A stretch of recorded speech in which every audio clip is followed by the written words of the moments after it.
박수 올려드리겠습니다. 살아계신 하나님 아버지, 예수 그리스도로 말미암아 우리 안에 성령 하나님을 보내주셔서 진심으로 감사를 드립니다. 하나님, 가까이 있으면서 귀한 것을 잃어버리지 않게 하시고, 가까이 있으면서 귀한 것을 건축자의 버린 돌처럼 하나님 하찮게 여기지 않기를 원하나이다. 예배를 귀하게 여기게 하여 주시고, 말씀과 찬송을 귀하게 여기게 하여 주시고, 기도하는 것을 귀하게 여기는 하나님의 백성들이 다 되게 하여 주시옵소서. 하나님, 이 시간 말씀을 듣기를 원합니다. 귀만 열어주실 뿐만 아니라 우리의 마음도 영도 하나님 열어주셔서 말씀이 말씀되게 하여 주시옵소서. 이 말씀을 듣고 내 영이 회복이 되어지고, 내 마음도 회복이 되어지고, 내 상한 육체도, 연약한 육체도 힘을 얻고 회복이 되는 것을 경험하게 하여 주시옵소서. 예수 그리스도의 이름으로 기도드리옵나이다. 아멘. 자, 우리가 지난 시간에 로마서 1장 말씀을 통해서 복음이 무엇인가, 이것에 대해서 한번 살펴보았습니다. 여러분, 복음이다라고 하는 것은 예수 그리스도에 관한 소식입니다. 아들에 관한 소식, 이것을 복음이죠. 그리고 로마서 1장 16절에 보면 복음은 모든 믿는 자에게 하나님의 능력을 경험할 수 있는 구원이 된다 했습니다. 우리가 이 복음을 믿을 때 무엇을 경험할 수 있다고요? 하나님의 능력. 이것은 먼 미래적으로 우리가 천국에 갈 수 있는 구원을 말하는 것이고, 또 우리가 현재의 삶 속에서도 우리가 날마다 하나님의 구원을 경험할 수 있는 이 하나님의 능력을 복음을 통해서 경험할 수 있다. 제가 설교 말씀을 드렸습니다. 그리고 오직 나의 의는 이 복음을 믿음으로 말미암아 살 수 있다 말씀을 드렸어요. 믿는다라고 하는 것이 무엇입니까? 입술로만 아멘하는 게 아니에요. 믿는다라고 하는 것은 내 중심으로 하나님을 의지하는 것입니다. 우리가 중심으로 의지할 때 복음의 능력, 하나님의 능력을 다 누리고 경험하게 될 줄로 믿습니다. 자, 근데 오늘 로마서 2장 말씀에 보면 1절에 한 구절에 어떤 사람이 나오는데, 이 사람이 누군가를 굉장히 판단하고 있습니다. 자, 한번 우리 2장 1절을 같이 한번 보도록 하겠습니다. 2장 1절 시작. 그러므로 남을 판단하는 사람아, 누구를 막론하고 내가 핑계하지 못할 것은 남을 판단하는 것으로 네가 너를 정죄함이니 판단하는 네가 같은 일을 행함이니라. 자, 로마서 2장 1절에 보면 판단하는 사람이 나옵니다. 이 판단하는 사람이 누구를 판단하냐면 로마서 1장에 있는 이방인들을 지금 판단하고 있습니다. 이방인들의 죄를 판단하고 있는 거죠. 무슨 죄를 판단하고 있습니까? 우상 숭배하는 것, 동성연애하는 것, 온갖 하나님의 진노를 살 만한 일을 하는 것, 하나님의 심판을 살 만한 일들을 하는 것. 어떻게 그런 일을 할 수 있어? 그러니까 지옥 가는 거지. 어떻게 그런 일을 할 수 있어? 그러니까 인생이 타락하는 거지 하면서요, 막 판단을 하는 거예요. 그러면 이 판단하는 사람은 누구일까요? 성경에 보니까 유대인들입니다. 여러분, 유대인들 아시죠? 아브라함의 후손들입니다. 하나님의 말씀을 알고 있는 그 사람들이 지금 이방인들을 판단하고 있는 거예요. 로마서 2장은요 그렇게 시작이 되고 있습니다. 자, 그런데 성경은 이렇게 남을 판단하는 유대인들을 향해서 뭐라고 또 다시 판단을 하냐면, 네가 같은 일을 행하면서 남을 판단하느냐, 너도 그 일을 똑같이 하면서 네가 무슨 자격으로 다른 사람을 판단하고 있느냐, 오히려 이렇게 정죄를 하고 있는 것입니다. 자, 여러분, 우리가 한 가지 신앙생활하면서 조심하셔야 될 것이 있습니다. 우리가 어떤 죄에 대해서 확실한 사람이 있어요. 여러분, 살인 안 하죠? 그렇지 않습니까? 여러분, 도둑질 합니까? 안 하시죠? 여러분, 거짓말 하십니까? 우리 거짓말 안 하죠? 그러면 이럽니다. 거짓말 안 하는 사람은 거짓말하는 사람 판단해요. 도둑질 안 하는 사람은 훔치는 사람 보면요 판단해요. 살인하지 않는 사람은요 살인하는 사람을 판단하게 되어 있습니다. 기본적으로 우리가 다른 사람을 판단했을 때는 최소한 나는 그 일을, 그 죄를 짓지 않는다. 그러니까 판단하는 거예요. 근데 성경은 우리에게 한 가지 일깨워주는 게 있습니다. 인간은 죄인인데 단지 내가 그 상황과 환경에 몰리지 않았기 때문에 그 일을 행하지 않을 뿐이지, 만일 나도 그 상황과 환경에 몰리게 되면 충분히 인간은요 똑같은 일을 행할 수 있는 가능성이 많다라고 하는 것을요 성경은 우리에게 경고를 하고 있습니다. 그래도 성경은요 함부로 다른 사람을 판단하지 말라라고 합니다. 왜냐하면 우리도 반드시 내가 남을 판단했던 그 일에 대해서 올무에 걸릴 수가 있기 때문에 그렇습니다. 유대인들의 삶을 보면요 우상 숭배합니까? 안 합니까? 안 하잖아요. 유대인들이요 동성연애하는 삶을 삽니까? 안 삽니까? 그런 삶을 안 사잖아요. 유대인들이 거짓말 합니까? 안 합니까? 안 해요. 그러니까요 이방인들이 우상 숭배하고 동성연애하고 온갖 악한 일을 저지를 때 눈에 띄는 그 확연한 죄를 보면서 유대인들이 인간이 그렇게 살면 안 되지, 어떻게 그렇게 더럽게 살아, 어떻게 그렇게 타락한 인생으로 살아 하고요 막 판단을 해요. 그런데 성경은 네가 남을 판단하는데 그러면 한번 너의 삶을 들여다보자. 너는 그러면 판단받을 것이 없는지 한번 살펴보자. 이 얘기를 하는 겁니다. 자, 로마서 2장 3절에서 5절을 한번 우리 같이 한번 보실까요? 성경은 남을 판단하는 사람들에게 좀 더 공격적으로 이렇게 이야기를 합니다. 자, 2장 3절, 4절, 5절인데 여러분이 먼저 3절 읽으시고 제가 4절 읽고 5절은 같이 한번 읽겠습니다. 자, 3절 다 같이 한번 읽겠습니다. 시작. 이런 일을 행하는 자를 판단하고도 같은 일을 행하는 사람아, 네가 하나님의 심판을 피할 줄로 생각하느냐. 제가 읽겠습니다. 혹 네가 하나님의 인자하심이 너를 인도하여 회개하게 하심을 알지 못하여 그의 인자하심과 용납하심과 길이 참으심이 풍성함을 멸시하느냐. 5절 함께 읽겠습니다. 다만 내 고집과 회개하지 아니한 마음을 따라 진노의 날 곧 하나님의 의로우신 심판이 나타나는 그날에 임할 진노를 내게 쌓는도다. 남을 판단했을 때 최소한 나는 그 일을 행하지 않고 있다라는 거예요. 남을 판단할 때 저 사람은 죄인이지만 나는 의인이다라고 하는 이 의식이 깔려 있는 겁니다. 특별히 남을 잘 판단하는 사람은 나는 죄가 없다고 생각해요. 나는 하나님 앞에서 잘 살고 있다고 생각을 합니다. 그런데 성경이 우리에게 한 가지 가르쳐주는 것이 있습니다. 무엇을 가르쳐주고 있느냐? 지금 내 삶에, 판단하고 있는 내 삶에 하나님의 심판도 없어요. 하나님의 진노도 없어요. 하나님의 칼도 없어요. 자, 내 삶이 평안합니다. 자, 그러니까 유대인들이 어떻게 생각을 하냐면 이렇게 생각을 해요. 거봐라, 이방인들 너네들은 죄짓고 온갖 못된 짓 하니까 하나님의 심판이 있고 하나님의 칼이 있지 않느냐. 내 삶을 봐라. 하나님의 진노도 없고 하나님의 심판도 없다. 고로 나는 잘 살고 있다. 나는 하나님 보시기에 의인처럼 살고 있다. 이렇게 생각하고 있는 거예요. 근데 사도 바울은 뭐라고 이야기하냐면 웃기는 소리 하지 말라라는 거예요. 지금 너의 삶 속에 하나님의 심판도 없고 하나님의 징계도 없고 그냥 평안한 것처럼 보이는 거는 하나님이 지금 참아주고 있다라는 거예요. 하나님이 지금 용납하고 있다라는 거예요. 하나님이 또 참고 또 참고 또 참으면서 기다려주고 계시다라는 거예요. 그렇기 때문에 당장 너의 삶에 하나님의 진노가 없고 하나님의 심판이 없는 거지. 네가 잘나서 네가 올바르고 떳떳하게 살고 있어서 네 삶에 하나님의 심판이 없고 진노가 없는 건 아니다라는 겁니다. 우리의 생각과 하나님의 생각이 다르죠. 우리는 내가 죄짓지 않고 잘 살고 있으니까 하나님이 심판하지 않는다. 근데 하나님은 그렇게 생각하지 않으세요. 참아주고 있다고 말씀하시는 거예요. 기다려주고 있다고 말씀하시는 거예요. 또 용납해주고 있다고 말씀하는 거예요.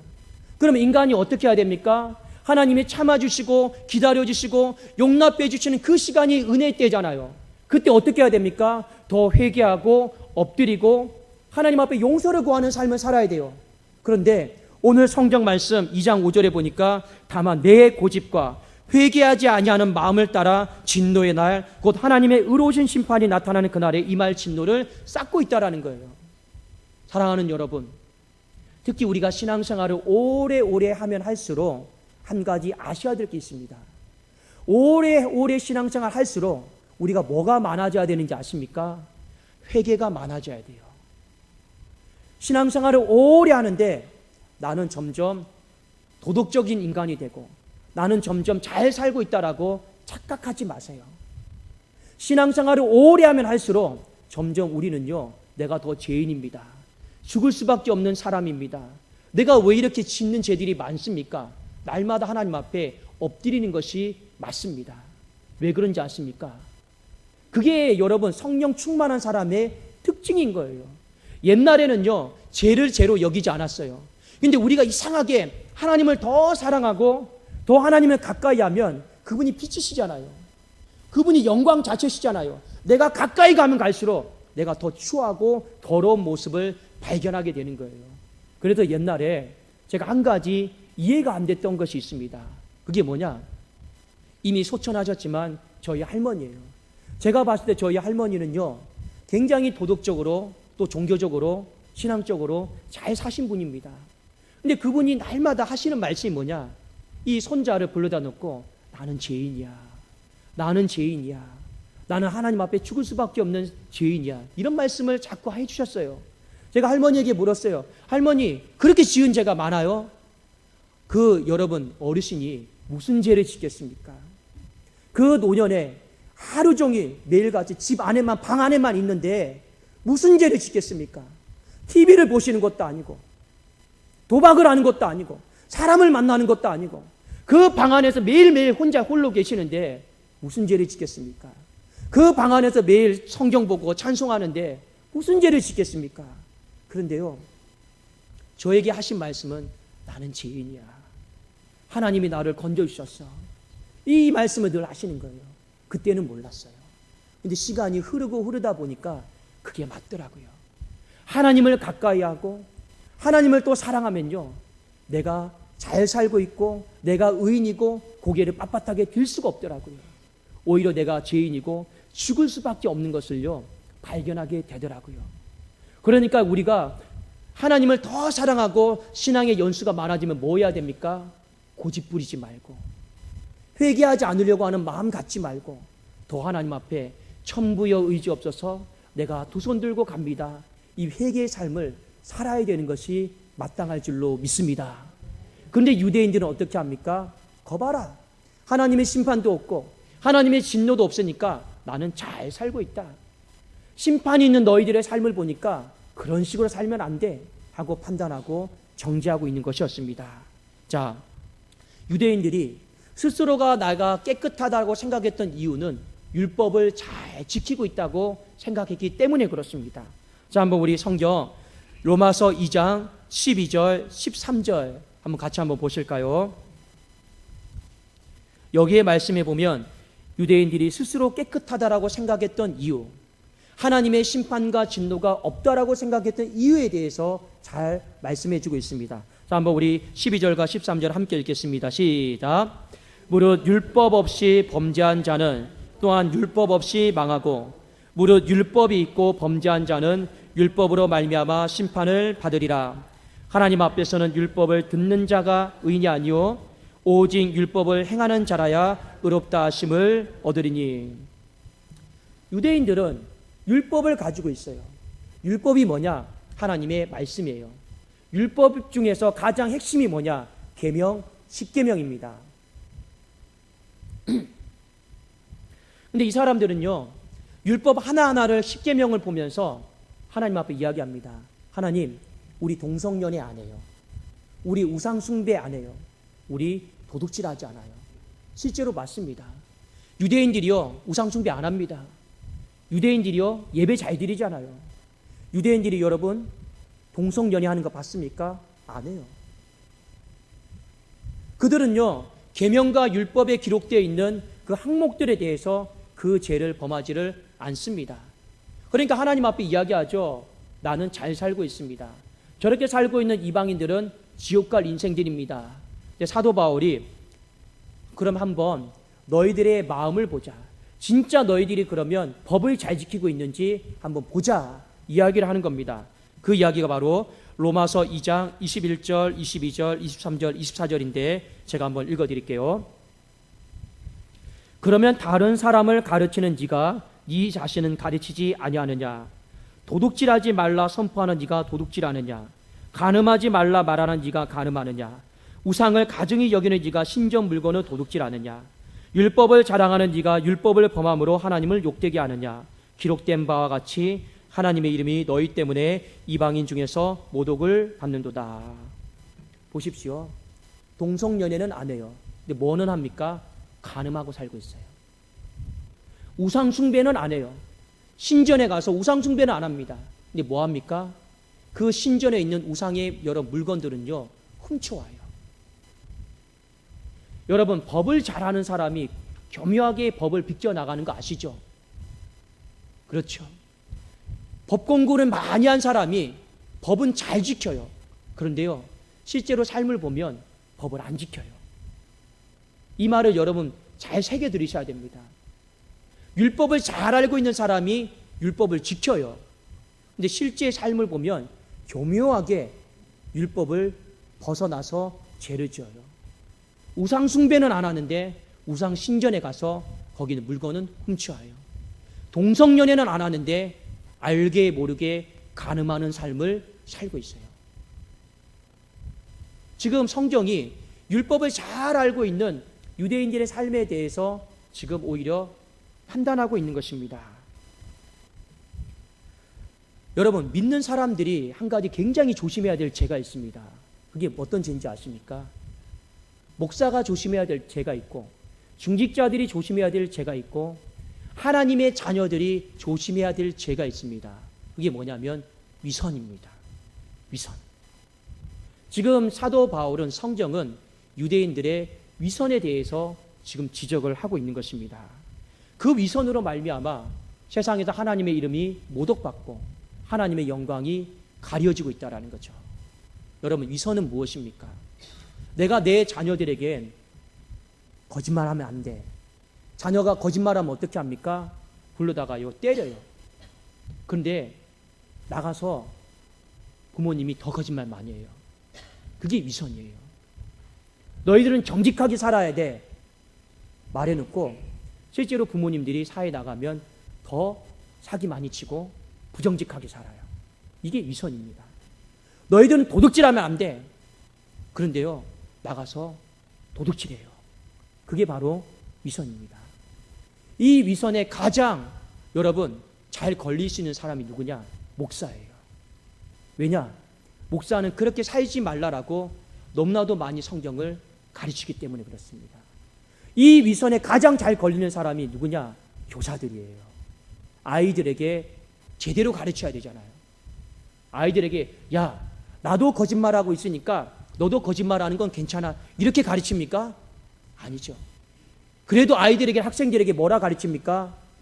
하나님이 말씀하셨어. 거짓말하면 안 돼.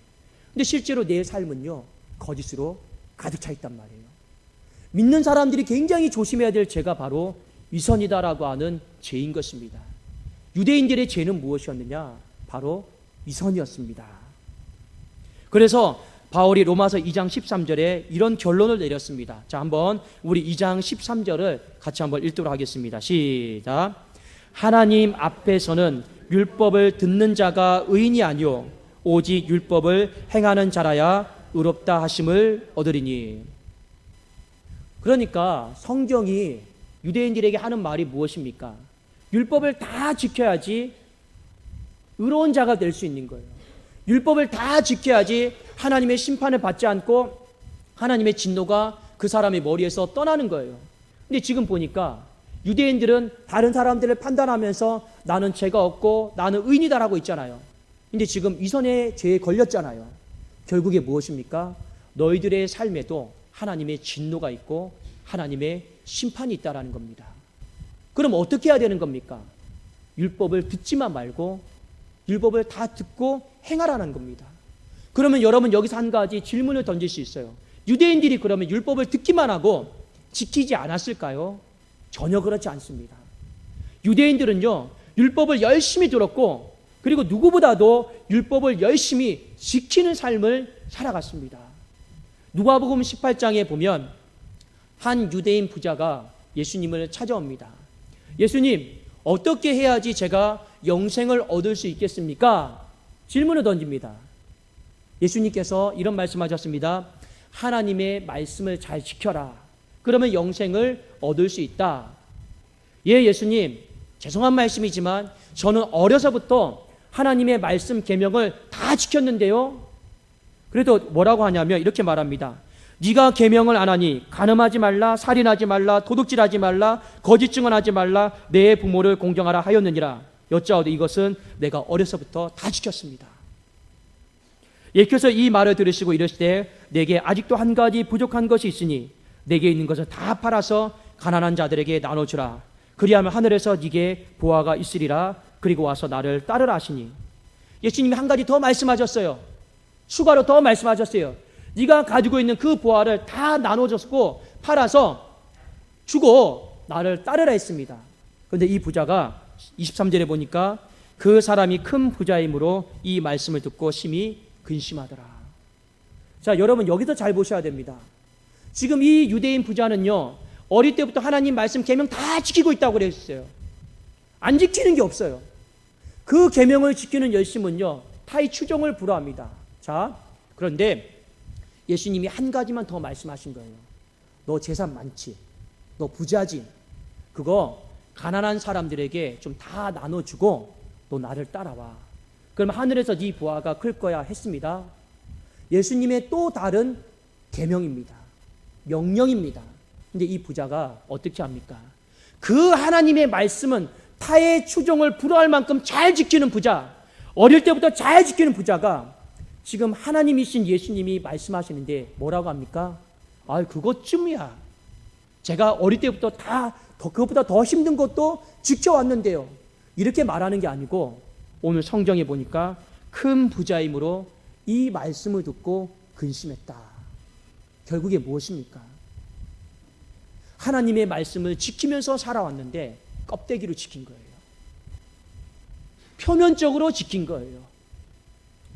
하나님의 말씀을 지킬 때 사랑하는 마음으로 하나님의 말씀을 지키잖아요. 그러면 십계명뿐만 아니라 하나님이 다른 것을 우리에게 말씀하셔도 이것도 지켰는데 이거 못 지키겠습니까? 그런데요, 이걸 지키라고 하는데 안 돼요. 결론은 무엇입니까? 살아오면서 하나님 말씀을 껍데기로 지킨 거예요. 지키는 신용만 한 거예요. 결국에 뭐냐? 하나님은 지금 이 사람에게 내려놓으라고 하잖아요. 근데 이 사람은 살아오면서 내려놓는 신용만 하고 살아온 것입니다. 하나님이 지금 그것을 지적하고 있는 거예요. 결국엔 여러분, 무슨 말이냐? 예수님이 오늘 이 큰 부자인 유대인에게 로마서 2장에서 성경이 유대인들에게 하고 싶은 말씀이 뭐냐? 딱 한 가지입니다. 우리는 율법을 내 힘과 능력으로 다 못 지킨다라는 거예요. 지키고 있다라는 건 본인 착각이고, 진짜 그 속을 들여다보면 우리는 내 힘과 능력으로 다 못 지킨다라는 겁니다. 그것을 우리에게 가르쳐 주는 거예요. 자, 봅시다. 이방인들은 율법이 없어요. 하나님의 말씀이 없어요. 그들에게는 양심이 있어요. 근데 그 양심이 자꾸 변질되고 타락해요. 그러니까 괴물이 돼가고 있잖아요. 그 이방인들에게 뭐가 살리려면 뭐가 필요합니까? 복음이 필요한 거예요. 그 복음, 예수 그리스도를 중심으로 믿게 되면 우상 숭배의 삶이 예배자의 삶으로 바뀌고 동성연애했던 삶이 회개가 되는 거예요. 그래서 이방인들의 삶에 복음이 필요한 거예요. 그게 로마서 1장이에요. 자, 유대인들 율법이 있어요. 그들에게는요, 복음이 필요하지 않을까요? 그들에게도 똑같이 복음이 필요하다라는 겁니다. 왜 필요한가요? 하나님의 말씀을 내 힘과 능력으로 지킬 힘이 없거든요. 그거 못 지키면 의로운 인생이 못 돼요. 그거 못 지키면요, 하나님의 심판이 임해요. 그거 못 지키면 하나님의 진노가 임하는 거예요. 그러면 지옥 인생이 되잖아요. 살리려면 어떻게 해야 됩니까? 복음을 믿고 하나님의 능력을 경험해야 되는 거예요. 그래서 에스겔서 36장에 보면 이미 하나님이 이스라엘 백성들에게 너희들의 힘과 능력으로는 하나님의 말씀 다 못 지킨다. 너희들의 마음속에 성령이 들어가셔서 이 말씀을 지킬 수 있는 힘을 주셔야지 우리가 하나님의 말씀을 다 지켜나갈 수 있다. 그것에 대해서 이미 예언을 했습니다. 에스겔 36장 27절을 제가 한번 읽어드릴게요. 또 내 영을 너희 속에 두어 너희로 내 율례를 행하게 하리니 너희가 내 규례를 지켜 행할지라. 이미 이스라엘 백성들은 율법을 다 못 지켜요. 못 지키고 있습니다. 어떻게 지킬 수 있습니까? 내 안에 성령이 들어가셔야 돼요. 성령이 들어가셔서 하나님의 능력을 경험하게 해야만 하는 거예요. 여러분, 내 안에 성령이 들어가게 하는 방법이 무엇입니까? 딱 한 가지밖에 없어요. 복음을 믿는 거예요. 예수 그리스도를 중심으로 의지하는 거예요. 그러면 내 안에 성령이 들어가시는 거예요. 내 안에 성령이 들어가시면 그분이 하나님의 능력을 부어주시는 거예요. 그러면 이전에 내 힘과 능력으로 내려놓지 못했던 거 내려놓게 하세요. 내 힘과 능력으로 지키지 못했던 거 지키게 하셔요. 참 신기하죠. 왜 그런지 아십니까? 제가 여러분 가끔씩 한번 손을 한번 내밀어 보십시오 하죠. 그리고 노를 한번 저어 보십시오 하죠. 여러분 노를 젓는 것이요 무지하게 어려워요. 이 거친 바다에서 노를 한번 저어 보셨습니까? 엄청나게 힘들어요. 자, 그런데 이 노를 끊임없이 끝까지 젓는 방법이 있습니다. 딱 하나입니다. 어떻게 하면 끊임없이 끝까지 저을 수 있는지 아십니까? 누군가가 내 손에 손만 얹어주면 돼요. 그래서요 이렇게 해봐요. 그러면요 힘 하나도 안 들여요. 제가 군대에 특전사에 있을 때 가끔씩 해상훈련을 갔습니다. 그 노를 젓기가 무지하게 어려워요. 그런데요 누군가 한 사람이 이 지쳐있는 나에게 손만 딱 얹어주고 같이 저어줘요. 그러면 너무 쉬워요. 여러분 내 안에 성령이 들어오신다라고 하는 거 바로 그겁니다. 하나님의 능력을 경험한다라는 거 바로 그겁니다. 하나님의 말씀 율법이요. 여러분 내가 어느 정도 내 힘으로 지킬 수 있죠. 그런데 그걸요 끝까지 오랫동안 지켜나가는 건 인간은 불가능한 거예요. 우린 다 못해요. 왠지 아십니까? 때로는 신앙생활하다 기분이 안 좋거든요. 때로는 신앙생활하다 저 사람 꼴 보기 싫거든요. 때로는요 오늘은 예배드리고 싶지 않거든요. 우울하거든요. 이런저런 생각이 얽매이다 보면 아이고 오늘은 예배드리지 말자, 오늘은 헌금 드리지 말자, 오늘은 봉사하지 말자, 때려치자. 이게 바로 인간입니다. 인간의 마음이 얼마나 변덕스럽습니까? 마음은 연초에 내가 하나님 말씀대로 살겠습니다 하지만 실제로 1년의 시간을 돌아보면 말씀대로 살았던 삶보다 죄짓고 불순종한 삶이 훨씬 더 많아요. 이미 성경은 우리에게 무엇을 보여주고 있습니까? 인간의 힘과 능력으로 안 된다. 유대인들에게 무엇을 이야기하고 있습니까? 너희들이 아무리 열심을 가지고 하나님의 말씀 율법을 지킨다 한들 안 된다. 그것을 이야기해 주고 있는 거예요. 그럼 결국에 너희들의 삶 가운데 복음이 필요하다라는 거예요. 너희들이 판단하고 정죄하는 저 세상 사람들에게만 복음이 필요한 게 아니고 하나님의 말씀을 어릴 때부터 믿고 신뢰하고 따르고 있는 너희들 자신에게도 복음이 필요하다. 그걸 말해주고 싶은 거예요. 여러분 이 세상을 살아가면서 누구에게 가장 복음이 필요할까요? 제가 보니까 목사예요. 목사에게 복음이 제일 필요하더라고요. 근데 참 아이러니하죠. 목사가 하나님의 말씀을 제일 많이 알고 가르치는데 복음이 제일 많이 필요한 존재예요. 교사들이 하나님의 말씀을 잘 알고 아이들에게 성경을 가르치는데 복음이 절실하게 필요해요. 이 말의 뜻을 여러분 잘 새겨 들으셔야 됩니다. 왜 그러냐? 세상에 나가서 하나님의 영광 가리는 건요 평신도들이 아니에요. 결국엔 목사들이에요. 결국에 하나님의 말씀을 잘 알고 있는 사람들이에요. 그 사람들이 이방인 중에서 하나님의 이름을 모독되게 하고 있잖아요. 그런데 이상하게 하나님의 말씀을 어릴 때부터 잘 알고 있는 사람이 아까 율법을 다른 사람들에게는 가르치는데 정작 자기 자신에게는 적용하지를 않아요. 가르치지를 않아요. 그러면서 자꾸 삶이 어떻습니까? 판단하고 정죄합니다. 제가 보니까 하나님이 목사는 많이 참아주더라고요. 목사는 많이 용납하시더라고요. 예뻐서가 아니에요. 죄를 안 지어서가 아니에요. 아니까 여러분 못 지키는 게 얼마나 많이 있겠습니까? 참아주고 용납해 주는 거 딱 한 가지예요. 회개하라고.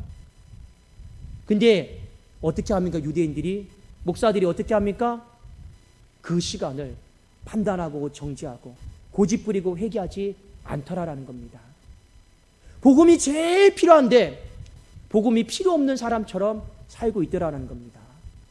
내 안에 성령의 능력이 너무너무 절실하게 필요한데 마치 내 힘과 능력으로 나는 충분히 기도하고 예배드리고 살아갈 수 있다라고 착각하고 있더라라는 겁니다.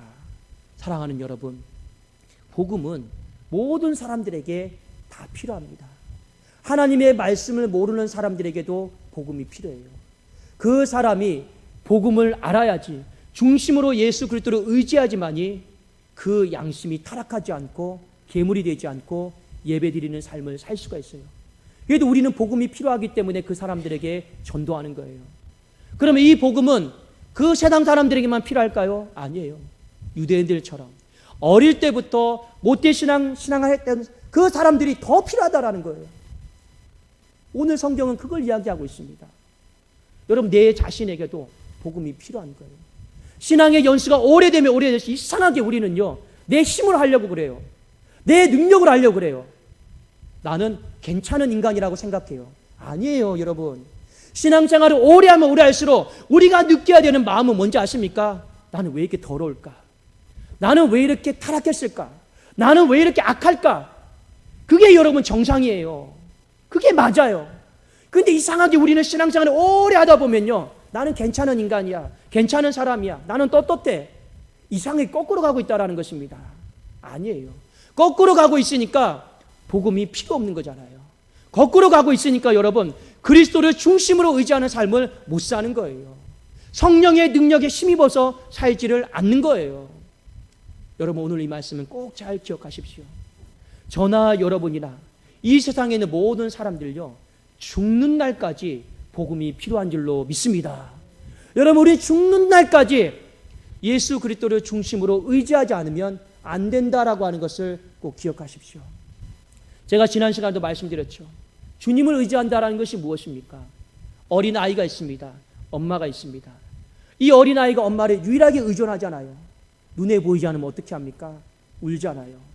눈에 보이지 않으면 두렵잖아요. 눈에 보이지 않으면요, 그 삶이 마비가 되어버립니다. 이게 의지하는 거예요. 여러분의 삶 가운데 예수 그리스도가 보이지 않고 말씀이 들리지 않고 찬송이 되지 않을 때, 성령의 능력 없이 살아갈 때 그 삶 속에서 여러분 울어야 돼요. 가슴을 찢고 마음을 찢고 우셔야 돼요. 왜 안 될까? 왜 안 들릴까? 왜 안 보일까? 우셔야 돼요. 예수 그리스도가 보이지 않으면 내 삶은 한 걸음도 나갈 수 없겠구나, 이 마음을, 두렵고 떨린 마음을 가지셔야 되는 거예요. 그런데 우리는 예수 그리스도 없어도 내 삶을 살아가고 영위하는데 아무 문제가 없어요. 진짜 아무 문제가 없어서 아무 문제가 없는 것일까요? 아니에요. 하나님이 참아주고 있는 거예요. 기다려주고 있는 거예요. 또 참고 기다려주고 있는 거예요. 이때 우리 빨리 회개하시고 더 예수 그리스도를 의지함으로 말미암아 우리 하나님의 능력이 우리의 가정과 교회 안에 끊어지지 않기를 예수 그리스도 이름으로 축원합니다. 기도하겠습니다. 살아계신 하나님 아버지, 우리는 남을 판단하기를 좋아하는 사람은 아닙니까? 남을 판단하면서 그렇게 살면 안 된다라고 말하면서 그 칼날이 나에게는 적용될 거라고 생각하고 하지는 않고 있습니까? 하나님이여, 누구든지 겸손히 예수님을 의지하지 않으면 우리는 똑같은 심판을 받게 될 것입니다. 하나님, 저를 비롯해서 우리 모든 주의 백성들이 끝까지 죽는 날까지 복음이 필요함을 인정하게 하여 주시옵소서. 겸손히 하나님을 의지하는 주의 백성이 되게 하여 주시옵소서. 예수 그리스도의 이름으로 기도드리옵나이다. 아멘.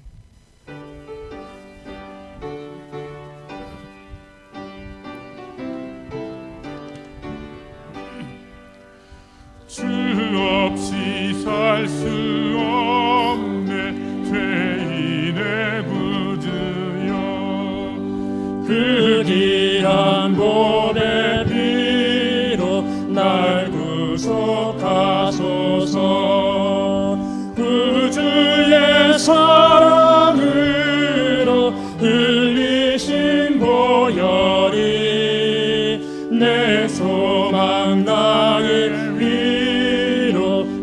내 영광 됩니다.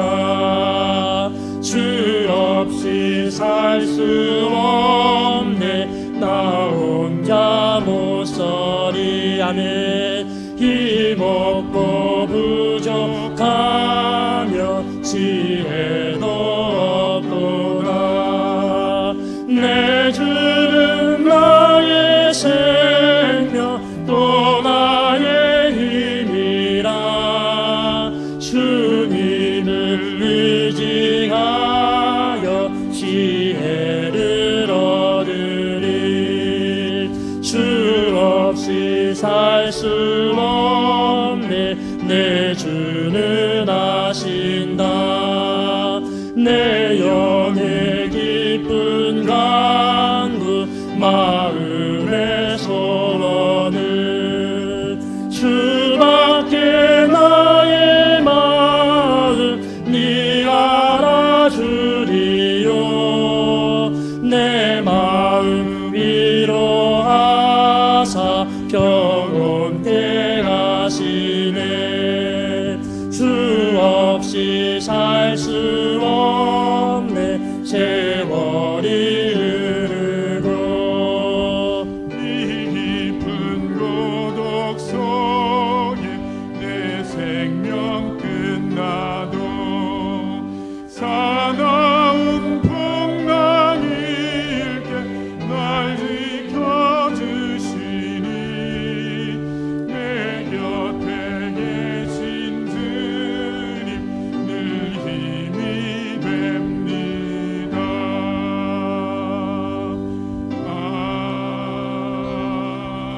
아멘.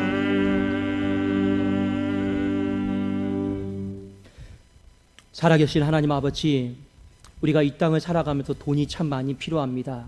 그러나 돈보다 더 필요한 것은 하나님 예수 그리스도에 관한 소식, 복음, 하나님의 능력인 줄로 믿습니다. 이 하나님의 능력이 각 가정마다, 사업장마다, 일터마다 임하는 것을 보게 하여 주시옵소서. 우리의 삶으로 인하여서 하나님의 이름이 모독받거나 영광을 가리는 일이 없도록 다시 한번 내 삶을 주의하고 경계하기를 원합니다. 하나님, 어려운 시대를 살아가고 있지만 그래도 믿음의 고백을 따라서 사람에게 드리는 것도 아니고 교회를 위해 드리는 것도 아니고 오직 하나님을 향한 그 신앙을 따라 주님 앞에 올려드린 이 귀한 헌금을 하나님 받아 주시옵소서. 특별히 아픈 한우들 붙잡아 주시고 건강이 회복되어져서 땀을 흘리고 수고하는 그 애씀 가운데 동참할 수 있도록, 열매를 맺는 삶 가운데 동참할 수 있도록 은혜를 도와여 주시옵소서. 청년들의 삶과 직장을 열어주시고, 아버지 부도에 위기에 있는 사람이 있습니까? 그 부도와 어려움의 환경들을 하나님께서 막아주시고 구원해 주시는, 건져주시는 귀한 은총이 있게 하여 주시옵소서. 감사 올려드리오며 주 예수 그리스도의 이름으로 기도드리옵나이다. 아멘.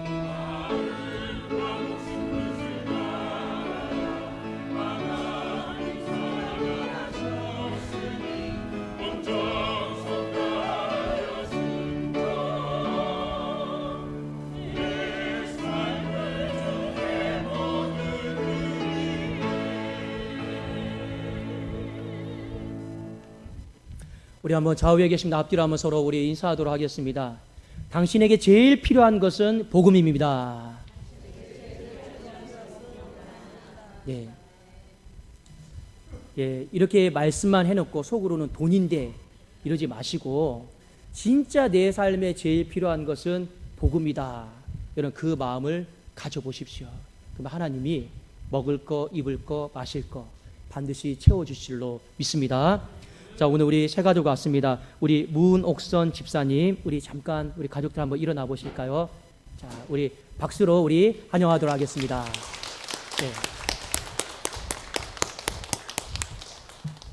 네. 네. 여러분 혹시 기억이 나십니까? 제가 2017년도 9월 달에 우리 교회에 왔을 때 우리 성도인들에게 한 가지 기도 부탁을 드렸죠.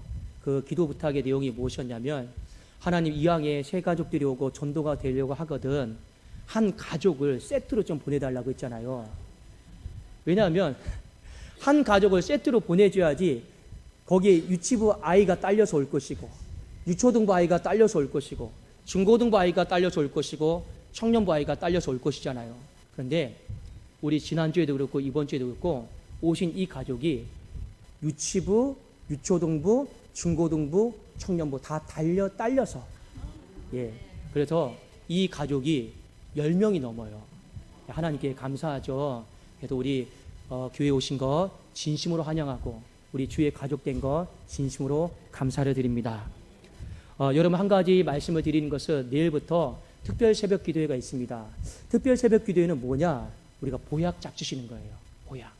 우리 보약 좋아하시죠? 보약 먹으려면 최소한 한 대 잡수시려면 50만 원 내야 되잖아요. 근데 제가 시편 51편 이 말씀을 잘 다려놨어요. 잘 다려놨으니까 여러분 돈 받는 것도 아니니까 여러분 공짜로 오셔서 많이 드셔가지고 이 겨울을 2020년도를 내 삶의 이 베어버림을 당한 이 자리 가운데 움이 돋고 꽃이 피어서 그 결실로 온 지면에 충만한 것을 보약 잘 잡수시고 우리가 다 경험할 수 있기를 주님의 이름으로 축원합니다. 자, 우리 다 같이 자리에 일어나셔서 원하고 바라고 기도합니다. 우리 찬송하시겠습니다. 우리 한번 좌우에 계십니다. 한번 서로 손을 잡아 볼까요?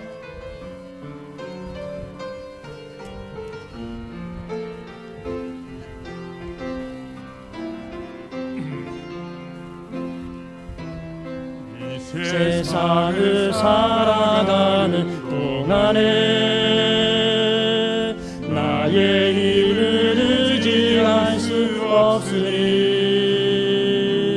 기도하고 낙심하지 말 것은 주께서 참 소망이 되시니라. 주의 길을 걸어가는 동안에 그의 길을 걸어가는 동안에 세상에 것 의지할 수 없으니 감사하고 낙심하지 말 것을 주께서 참 기쁨이 되시리라. 하나님의 꿈이 나의 비전이 되고 하나님의 꿈이 나의 비전이 되고 예수님의 성품이 나의 인격이 되고 성령님의 권능이 나의 능력이 되길 원하고 바라고 기도함. 하나님의 꿈이 나의 비전이 되고 하나님의 꿈이 나의 비전이 되고 예수님의 성품이 나의 인격이 되고 성령님의 권능이 나의 능력이 되길 원하고 바라고 기도합니다.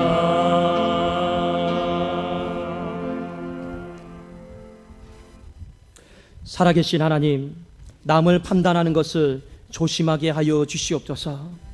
우리도 남을 판단하는 같은 일을 행할 수 있는 두려운 마음을 갖게 하여 주시옵소서. 내 힘과 능력으로 내 마음을, 내 신앙을 하나님의 말씀을 순종하는 것까지도 할 수 없음을 고백합니다.